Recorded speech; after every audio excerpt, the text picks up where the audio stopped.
Assalamualaikum warahmatullahi wabarakatuh. Waalaikumsalam warahmatullahi wabarakatuh. Teh dengerin nih Teh. Apa tuh Teh? Langit cerah ngerujak asem. Woi, enak banget. Cakep. Yang pakai kerudung merah mukanya pada adem. Alhamdulillah. Ibu-ibu dari mana nih? Dari Majelis Talim Al Barokah Citerep. Majelis Talim Al Barokah Masya Citerep. Allah. Alhamdulillah. Dari Citerep sampai Mampang nyampe juga ya, alhamdulillah. Iya gitu, mau jangan ditunda-tunda. Kalau pengen ngaji jangan ditunda-tunda. Ini kadang susah. Bukan kita yang pengen ngaji, anak yang pengen ngaji ditunda-tunda. Anak pengen pesantren, mak pengen pesantren apa? Jangan. Kataku jangan. Ya Allah, ntar jadi pesantren, pulang pesantren jadi apaan? Ya kalau pesantren menjadi orang. Masa kalau pesantren jadi ondel-ondel? Ya Allah mah, orang pengen ngaji, nggak anterin ke pengajian. Emang takut banget. Ada yang bilang, ngarepin apaan sih lu tau jadi bisa ngaji? Orang menjadi ustadz paling juga usahanya dapat dari orang yang meninggal doang. Waduh, ya Allah, dia kata orang meninggal di proyek. Mak, saya di Kerawang, itu sawah lega banget. Punya siapa coba? Punya orang. Bukan punya saya, bukan. Ya jangan takut ya Allah ya Rabbana ya Karim, nih kita ngaji, jangan tunda-tunda. Anak pengen ngaji, biarin. Anak ngaji, reg hati kita, betul nggak Bu?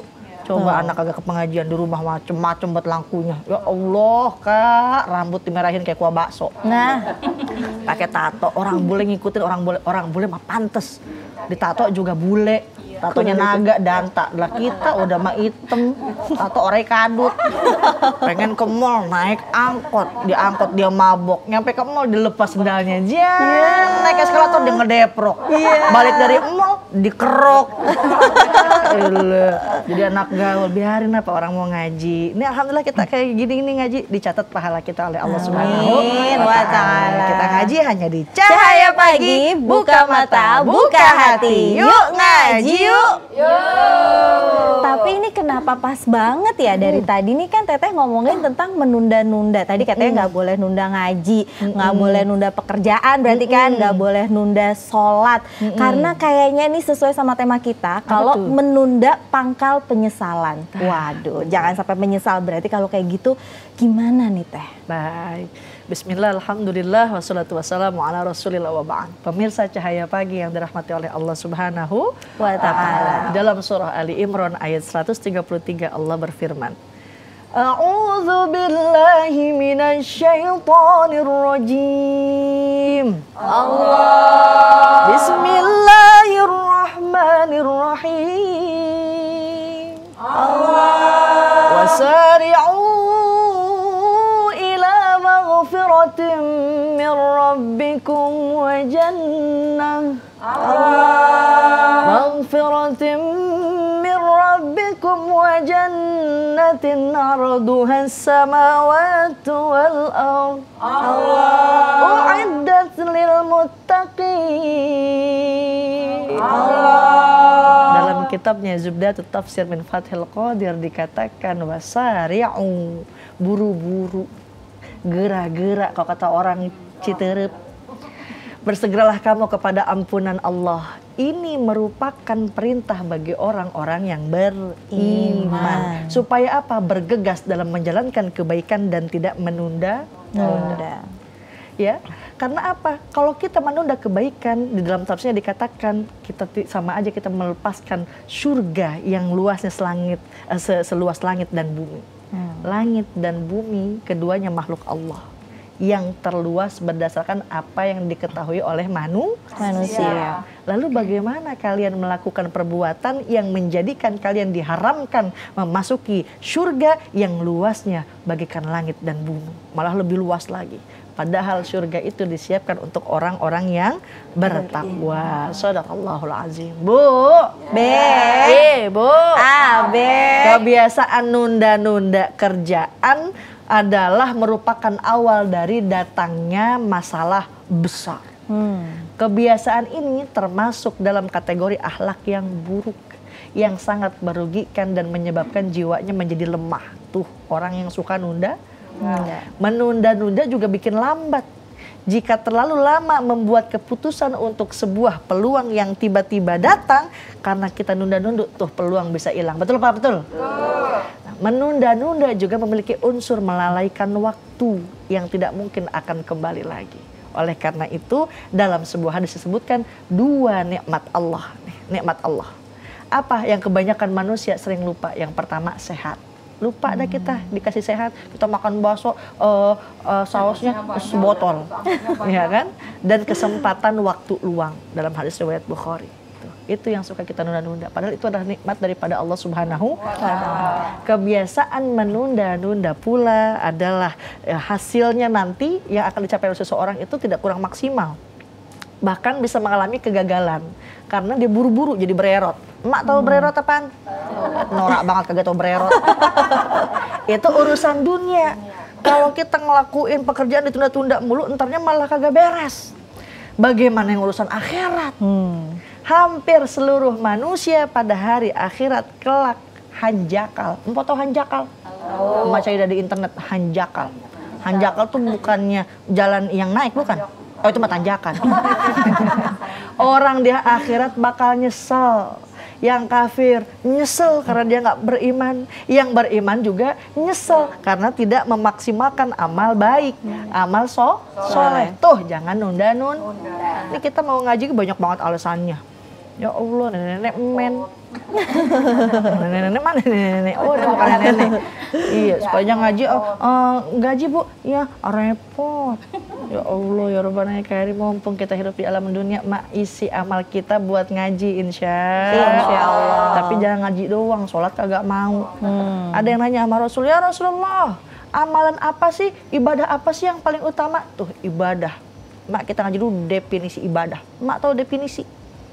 Norak banget kagak tahu definisi.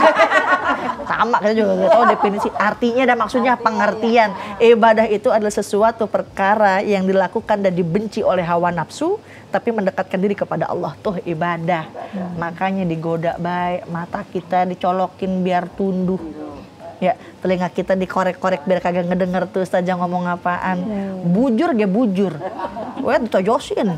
Makanya emang lagi ngaji kosah, kesok. Tuh Allah bilang dalam Al-Qur'an fa khalafa mim ba'dihim. Ya. Di dalam Al-Qur'an dikatakan maka datanglah sesudah mereka pengganti yang jelek yang menyia-nyiakan sholat dan mempertaruhkan hawa nafsunya, mempertaruhkan atau menuruti hawa nafsunya. Maka kelak mereka akan menemui kesesatan. Di dalam surah Maryam ayat 59 dikatakan, hati-hati mak, makanya jangan tunda-tunda tuh ngaji, jangan tunda-tunda sholat, jangan ditunda. Menurut sebagian ulama tafsir, makna dari melalaikan sholat dalam ayat ini adalah menunda-nunda pelaksanaannya. Bahkan hingga di luar waktu yang telah ditentukan. Nah ntar belah kita sholatnya jam 2 dikit dan johornya. Ntar dah habis jam 2 dikit, jam 3 kurang seperepet dah. Ya habis itu tau der asar, ya telat. Nah jangan suka nunda-nunda. Biasanya ibu-ibu nih pagi-pagi, wah udah langsung cakep datang ke majelis taklim, pegang rebana, pak tung tung dem. Subuh kesiangan zuhur, kerepotan asar di perjalanan, maghrib kecapean, isya ketiduran. Tuh udah ngedluk banget, nyungsuk.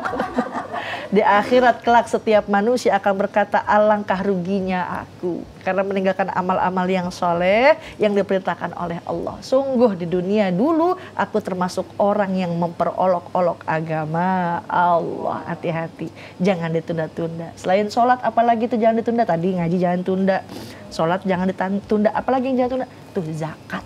Emak yang udah wajib zakat. Yang wajib zakat siapa? Orang kaya yang punya harta. Kalau orang miskin mah ya kagak wajib zakat. Ini kadang orang udah wajib zakat ditunda-tunda mulu. Ya Allah, mak kalau udah punya harta, udah sampai nisab, udah haul, setahun kagak berkurang tuh hartanya, bayar. Jangan dicicil. Orang kaya nyicil, zakat pula. Contoh, mak punya duit 100 juta. Dalam setahun tuh duit 100 juta kagak berkurang. Mak keluarin tuh zakatnya berapa? 2,5%. Berapa 2,5%? 2.500.000. Kasihin sama mustahik zakat. Ini ditunda-tunda lagi, ntar punya duit lagi 1 miliar. 1 miliar 2,5%-nya berapa ya?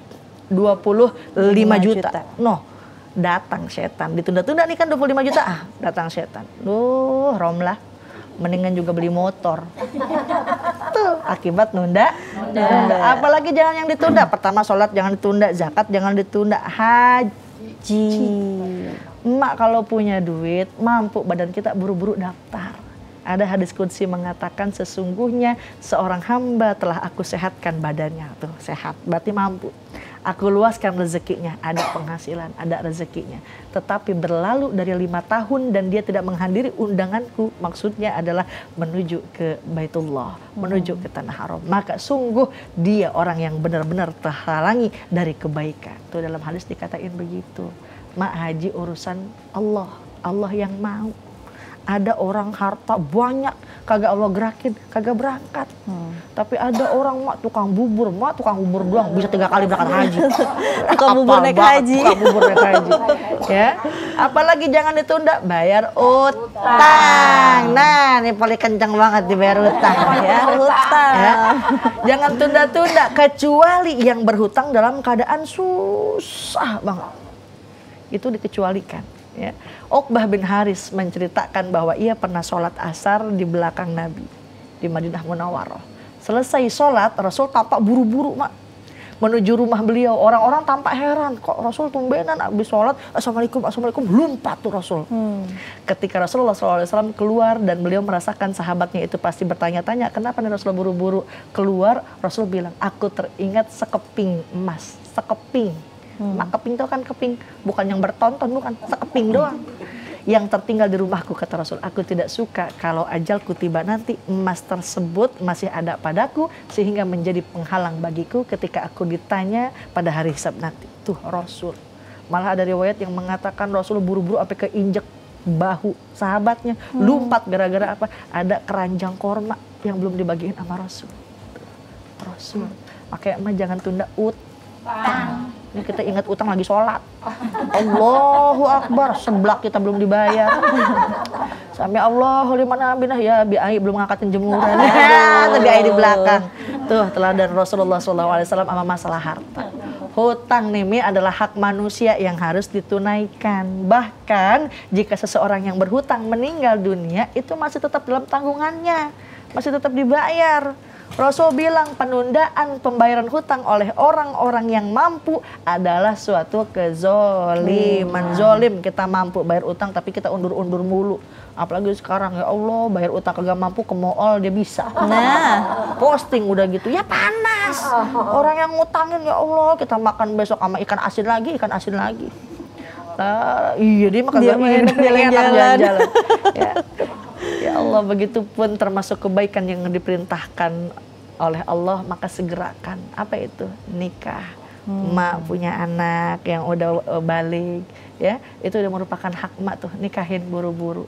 Karena pernikahan selain bertujuan untuk meneruskan keturunan, juga ia melindungi kesucian dan kehormatan seseorang. Rasul bilang nih, ada 3 kelompok manusia yang akan ditolong dan dibantu langsung oleh Allah. Apa tuh yang pertama? Orang yang berjuang di jalan Allah. Yang kedua, hamba sahaya yang ingin memerdekakan dirinya. Tapi kan sekarang udah nggak ada hamba sahaya, ya. Yang ketiganya adalah orang yang menikah dengan maksud untuk menjaga diri. Tuh makanya jangan takut, anak mak belum gawe, kali ada kerjaan gaji masih kecil, biarin dah, dia udah balik, nikahin buru-buru. Jangan, insya Allah doain, Mak. Udah waya belum ada jodohnya, minta sama Allah. Iya, minta sama Allah, ikhtiar. Dan ikhtiarnya apa? Jangan banyak kriteria. Udah ada orang yang mau, kitanya banyak minta. Ada orang jelek banget tapi dia kaya. Ada orang cuakep banget tapi dia miskin. Nah, cari yang sedang-sedang aja dah, ya. Jangan nih kita gimana anak kita kagak dapet jodoh, orang kita pengennya yang kaya mulu. Iya, pakai hati-hati, Bu. Ibu. Kenapa sih, Neng, kita kagak boleh nunda-nunda? Nih, sahabat Ibnu Umar cerita, Rasulullah SAW pernah memegang bahuku. Dipegang tuh bahunya sambil bersabda, jadilah engkau di dunia seolah-olah orang asing atau pengembara. Kalau datang waktu sore jangan tunggu waktu pagi. Kalau udah ada waktu pagi jangan ditunggu waktu sore. Ya, gunakan sebaik-baiknya sehatmu untuk waktu sakitnya dan masa hidupmu sebelum datang ajal. Tuh pesan Rasul bukan buat Ibnu Umar aja, tapi buat kita semua, berlaku bagi siapapun. Biar apa? Biar berkualitas hidup kita. Tuh, ngantuk diajak serius mah. Udah nyungsuk banget lebih air di belakang apalagi udah melokok mulut. Ada alasannya Bu, Rasul bilang jangan nunda-nunda. Apa? Pertama, tidak seorang pun dapat menjamin untuk bisa hidup besok hari. Mait. Malaikat mau tiba-tiba datang. Mau emak duluan, kita belakangan, kagak ngapa-ngapa. Mau kita belakangan, emak duluan. Ya. Tidak ada yang bisa menjamin hidup seseorang berapa menit kemudian. Kita nggak tahu. Kematian bisa datang cepat atau lambat. Fa idza jaa ajaluhum la yastakhiruna sa'ah wa la yastaqdimun. Nggak bisa di akhir-akhir, nggak bisa di maju. Selain kematian juga tidak pernah kita ketahui kapan datangnya kesusahan. Kita nggak bakal bisa tahu tuh ntar abis ini kita bangkrut apa kagak. Bisa jadi banjir bandang, duitnya anyut semua. Betul nggak Bu? Bisa jadi gunung meletus, nah baru kemarin Semeru, ya Allah, sampai pada mehong semua. Duit juga jadi saru jadinya.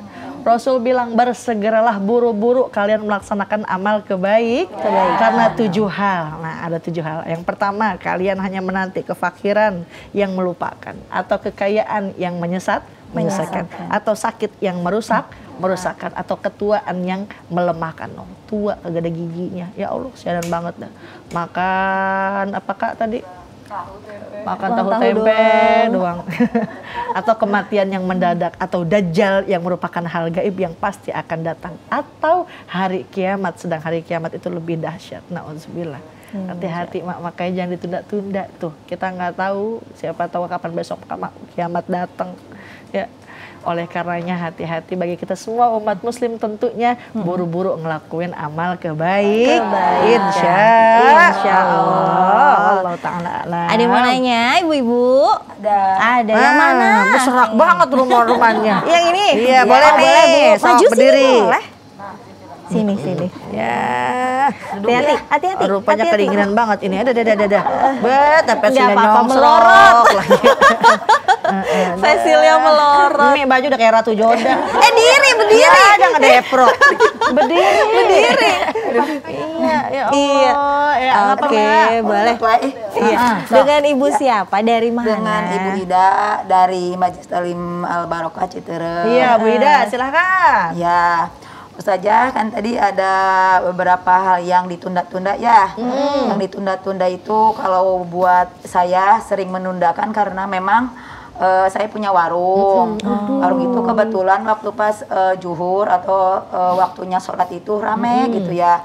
Jadinya terpaksa menunda-nunda kan gitu. Gimana itu hukumnya Ustazah? Nunda-nunda apa Iya. dulu nih? Sholat nih berarti? Iya. Oh iya, baik. Boleh Ya, duduk terima Ibu. kasih. Duduk, Ibu. Iya, Assalamualaikum silakan. warahmatullahi wabarakatuh. Waalaikumsalam warahmatullahi wabarakatuh. Nunda sholat karena kerjaan.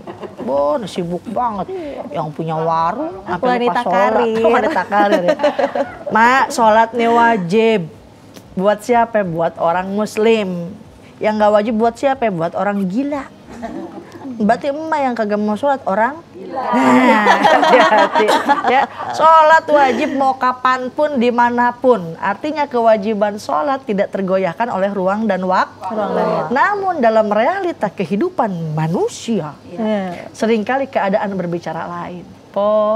Kita nih sibuk dalam perjalanan atau di pesawat, di ruang angkasa berjam-jam, sampai ada di dalam laut, mungkin lagi benerin kabel. Ya. Oleh karena itu kan ada dalam fikih mengajarkan jamak. Apa itu jamak? Melaksanakan 2 macam sholat yang berbeda dalam satu waktu. Karena adanya satu alasan tertentu. Itu pun ulama beda pendapat. Malah jumhur ulama mengatakan boleh menjamak kalau dalam keadaan musafir. Mak lagi on the way, lagi jalan. Tapi jalannya kapan? Ada syaratnya juga, lebih dari 40 kilo. Ini jangan kira-kira, wah kita ke warung doang, kita jamaah. Karena sibuk apa? Sibuk ngobrol. Nah, nggak bisa juga. Ada kriterianya ya. Semua instansi hampir rata-rata ngasih waktu istirahat kan, Mak. Ada waktu siang, ada waktu makan siang atau sholat zuhur. Kadang ada pertanyaan juga nih Kak, dia saking sibuknya nggak bisa sholat Jumat, mungkin dia lagi meriksa kabel apaan gitu ya. Ya, maka Az-Zarkasi dalam kitabnya mengatakan kalau keadaan darurat, contoh dia mungkin kerjaannya tukang benerin lift, liftnya mati, ada nyawa orang di situ, atau lagi ngebenerin kabel listrik. Kalau misalnya kagak dibenerin orang semuanya kesetrum, misalkan. Ya, kata Imam Az-Zarkasi dalam kitabnya Khabaya Az-Zawwaya dikatakan orang tahanan yang sulit maka ia tidak berdosa meninggalkan Jumat meninggalkan sholat Jumat, tetapi ia wajib ganti. Emak nih keenakan bu ngeladangin warungnya warung lotek misalkan, warung kredok, dia ngulek aja buru-buru dah, kalau sampai lupa buru-buru diganti ya dengan sholat zuhur. Kalau misalkan sholat Jumat nih kelewat ganti sama sholat zuhur 4 rakaat. Sebenarnya ada berbagai profesi yang darurat selain ini yang menempatkan pekerjaannya dalam kondisi darurat ya, kayak tadi bilangin benerin lift atau benerin kabel. Tapi kalau emak tukang kredok udah kagak ada daruratnya. Mumpung lagi rame. Mumpung lagi rame. Iya. Allah yang kasih rezeki. Bisa jadi emak dapat rezeki banyak, lupain sholat, ya besoknya masuk UGD. Saking capek ngulek, akhirnya duit yang banyak dipakai rumah sakit. Nah, kagak berkah. Kita cari walaupun sedikit tapi berkah. Insya Allah Ta'ala. Ada lagi mau nanya ibu-ibu? Oh, udah kenceng banget. Ayo silakan Ibu. Sini Bu, boleh diri. Iya, boleh. Assalamualaikum warahmatullahi wabarakatuh. Waalaikumsalam warahmatullahi wabarakatuh. Nama saya Nyai Asia dari Majelis Taklim Al Barokah Citerep. Mau nanya Ustazah. Boleh, Nyai. Saya kan niatnya mau hadir, mau ke pengajian. Niatnya tuh udah ada, tapi nggak pernah bisa gitu. Nggak pernah ada waktu, terus banyak banget alasan-alasan gitu. Terus gimana itu Ustazah? Niat saya udah tercatat apa belum? Pertanyaannya itu aja bagus sih. banget. Terima kasih. Assalamualaikum warahmatullahi wabarakatuh. Waalaikumsalam warahmatullahi wabarakatuh. Yang ini nunda sholat karena sibuk ngewarung. Yang ini udah niat tapi kagak kecapein juga. Tapi masih ngarep pahalanya.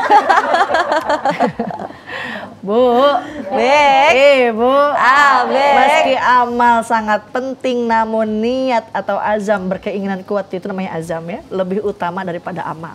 Hal ini berdasarkan daripada hadis Rasulullah Shallallahu Alaihi Wasallam yang diriwayatkan oleh Al-Baihaqi. Niatul mu'min khairum min amalih. Niat seseorang itu lebih baik daripada amalnya. Al-Alamah Sayyid Abdullah bin Alawi Al-Haddad mengatakan keutamaan niat dibandingkan amal ada 3 gambaran. Yang pertama, seseorang yang berazam kemudian diperbuat. Ya, emak niat ngaji nih, udah gitu bener ngaji, dicatat baginya pahala 100 sampai 700 kebaikan. Masya Allah, amin. Emak ngaji sama pahalanya kayak kita nyolatin 1000 jenazah. Amin. Emak pernah nggak sholat sunnah 1000 jenazah? Belum pernah. Sholat taraweh juga lihat-lihat imam. Ini modenya lama nih. Ya kagak jadi Ada yang sekalinya kenceng, sampai nyungsuk. Iya. Buru-buru. Kecepetan. Iya, kita ngaji, Mak. Udah niat kita lakuin tuh ngaji. Sama kayak kita dengokin orang 1000 orang sakit. Wah, Mak pernah nggak nengokin 1000 orang sakit? Gak pernah. Sekalinya datang juga tangan kosong aja. Nah, lo datang aja, emang apa sih yang dirasa? Covid kali. Lah itu geningan diinfus itu. Iya nggak tahu, nggak ada yang dirasa. Coba kalau lu bawa jeruk, enak. Kalau ada yang dirasa, ada asemnya, ada manisnya. Ya, yang kedua, seseorang yang berazam tapi tidak berbuat. Kayak tadi emak tuh, udah niat mau ngaji tapi belum dilakuin. Katanya Sayyid Alwi Al-Haddad mengatakan dapat 1 pahala kebaikan doang. Tuh, emak mendingan yang 100 apa mending 100? 100. Makanya jangan niat doang. Ya, hadis Bukhari mengatakan apabila seorang berniat melakukan sesuatu kebaikan lalu ia tidak jadi melaksanakannya, Allah akan catat pahalanya di sisinya cuma 1 kebaikan yang sempurna. 1 kebaikan. Ketiga, seseorang yang berazam emang udah niat banget untuk melakukan sesuatu yang ia sendiri nggak mampu melakukannya. Pengen dah sedekah sama 5 kilo emas. Kita kan kagak mampu juga. Iya, nggak ada di rumah padahal itu teh. Bagi orang seperti itu disediakan pahala seperti yang disediakan bagi si pelaku, baik dalam hal kebaikan ataupun keburukan, tetap dapat pahala. Allah Maha Baik. Kita niatnya aja dicatat. Niat lebih utama daripada amal. Artinya Allah Subhanahu wa Ta'ala sangat memperhitungkan niat seseorang. Emak niat ngaji, Bener, niat ngaji. Jangan lihat ke sebelah, ya dia mah keroncongnya udah baru lagi. Sampai bunyi. Niat pengen ngikut sama calon calon apa tahu. Kali B dapat tiung, dapat jilbab, kali B dapat duit 100.000. Waduh. Emak orang kagak ngasih tuh duit, kagak ngasih tuh jilbab, kecewa nggak hati kita? Kecewa. Makanya niatin karena Allah Subhanahu wa Ta'ala. Bahkan orang yang udah niat melakukan kemaksiatan tetapi ia tidak jadi melakukannya, ia pun mendapatkan pahala dari Allah Subhanahu wa Ta'ala. Tuh, orang niat jelek, wah abis ini gue mau ngelabrak si Markona, ya, tapi nggak dilakuin, dapat nilai, dapat pahala dari Allah. Ya, kalau kita niat buruk nih tidak dicatat oleh Allah Subhanahu wa Ta'ala. Tapi kalau kita punya niat baik, maka niat itu pun sudah dicatat oleh Allah Subhanahu wa Ta'ala. Insya Allah. Tapi kalau ngomongin tentang menunda-nunda, emang rasanya manusiawi banget ya Teh ya gitu. Tapi yang paling penting adalah jangan sampai ini menunda-menundanya tuh berujung penyesalan. Ada nggak sih Teh kira-kira nih amalan dan doa biar kita tuh nggak males Teh, biar kita nggak nunda-nunda pengen pengajian tadi, nggak nunda pengen sholat juga tadi, atau nggak menunda hal yang lain, pekerjaan mungkin gitu Teh, gimana? Teh? Namanya iman itu yazid wa yankus, kadang naik, kadang turun. Ada doanya juga diamalin. Tapi gimana caranya kita ngubah kebiasaan nunda-nunda dulu, ya. Ingat terlebih dahulu mengakhirkan pelaksanaan perintah dan menunda pekerjaan yang baik akan menyebabkan seseorang terbiasa. Kebiasaan ngelakuinnya di entar be. Untuk kemudian entar sok. Kalau nggak entar ya besok. Ya. Nanti itu kebiasaan jadi berurat, jadi mendem, jadi penyakit nantinya, Mak. Salah seorang ulama bernama Abu Al-Jard mengatakan, aku mendapati bahwa menunda-nunda kebaikan adalah salah satu dari tentara iblis. Ih, ngeri. Temennya setan. Ia telah membinasakan banyak makhluk-makhluk Allah Subhanahu wa Ta'ala. Makanya, Mak, kalau misalkan mau nunda-nunda, ingat dah, itu ada yang kecewas-kecewis mulu tuh. Siapa? Yuwaswisu fi sudurin nas minal jinnati wan nas. Kagak sama orang, kagak sama jin, digoda. Jangan ngaji, mendingan kita ke mall. Daripada kita ke majlis taklim, mendingan kita ngebaso. Kan bisa abis ngaji ngebaso. Nah, abis ini paling juga pada ngebaso udah. Bu, nggak mau ada sama teman setan, nggak mau? Enggak. Makanya buru-buru lakuin amal kebaikan. Bikin jadwal jam sekian ngapain, habis ini ngapain, ya biar teratur. Insya Allah tuh kalau kita teratur dalam menata jadwal keseharian kita, insya Allah dalam ibadah pun kita akan terdepan. Amin. Mau baca doanya mau? Mau. Nah, bareng-bareng deh. Allahumma inni a'udzubika minal kasali. Ya Allah, sesungguhnya aku berlindung kepadamu dari rasa malas. Wa'udzubika minal jubni.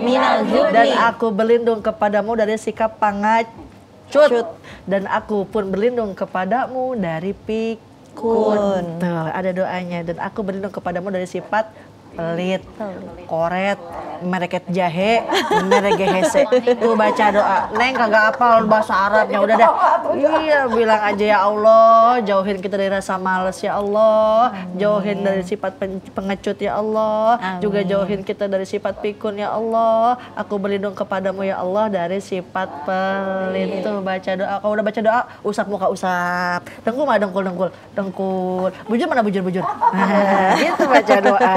Ya, mudah-mudahan semua kita menjadi pribadi yang lebih istiqomah dalam kebaikan. Amin ya Rabbal Alamin. Alhamdulillah, semakin tercerahkan. Jadi pulang dari sini, insya Allah ibu-ibu juga semakin enak ya Bu ngejalaninnya, semakin rajin. Pemirsa di rumah juga pasti semakin semangat untuk beribadah. Tapi nggak terasa nih Teh, kita udah ada di penghujung acara. Terima kasih Bu Ibu udah datang ke studio Cahaya Pagi. Terima kasih juga untuk pemirsa di rumah yang sudah menyaksikan program Cahaya Pagi.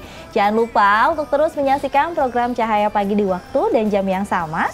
Saya Reni Risti dan juga Teh Liza Aziza pamit undur diri. Wassalamualaikum warahmatullahi wabarakatuh. Waalaikumsalam warahmatullahi wabarakatuh. Sallallahu ala Muhammad sallallahu alaihi wasallam.